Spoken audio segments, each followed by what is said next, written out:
நம்ம எஸ்எஸ் வர்மால நாட்டிய ஆராதனை செமிஃபைனல்ஸில் குழந்தைங்க எல்லாருமே அவங்களோட பெர்ஃபார்மன்ஸை சூப்பராக கொடுத்துட்டு வந்துட்டு இருக்காங்க. அந்த வகையில் இப்போ நம்ம கூட காவியா இருக்காங்க. என்ன பாட்டு காட்ட போறீங்க காவியா? இடதுபரம் தூக்கி. சத்தமா சொல்லுங்க. இடதுபரம் தூக்கி. ஓகே, சூப்பராக ஆடிடலாமா? Okay Kavya, all the best.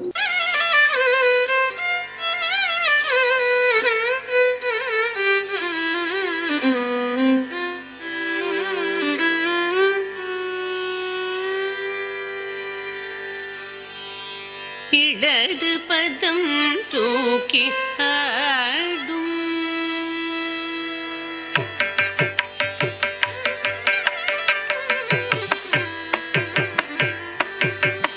இடது பதம் தூக்கி ஆடும்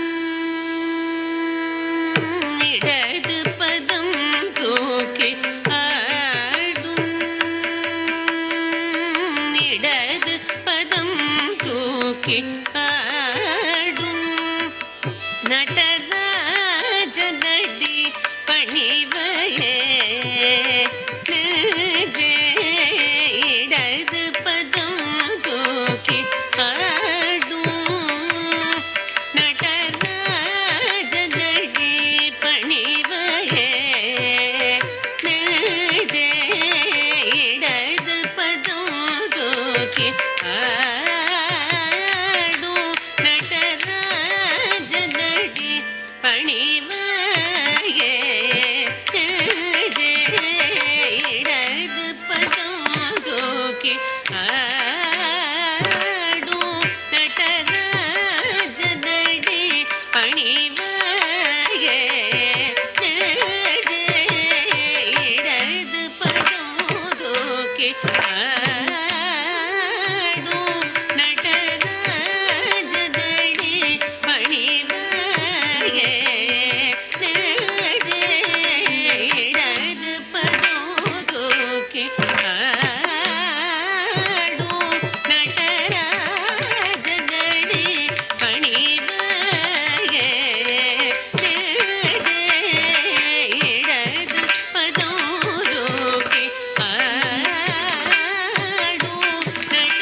நடராஜரோட பாட்டுக்கு ரொம்பவே அழகாக காவியா டான்ஸ் ஆடி முடிச்சிட்டாங்க. அதுலேயும் அந்த பாம்போட இதெல்லாம் பண்ணும்போது கண்ணு நல்லா விரிச்சு விரிச்சு பார்க்கவே ரொம்ப நல்லா இருந்தது. மேம் சொல்லுங்க, காவியாவோட பெர்ஃபார்மன்ஸ் எப்படி இருக்கு? நல்லா பண்ணிங்கடா, சூப்பராக அழகாக பண்ணிங்க. இன்னும் நிறைய பயிற்சி எடுத்துக்கோங்க. அரைமண்டி உட்காரும்போது எவ்வளோ லெவல் கேப் விடணுமோ அந்த லெவல் கொஞ்சம் கொஞ்சம் எல்லாம் அதிகமாகிட்டு இருக்குது. அது நமக்கு தெரியாது, ஆடும்போது தெரியாது. அந்த கரெக்ஷன் எடுத்துக்கோங்க. All the best. Thank you ma'am. Thank you.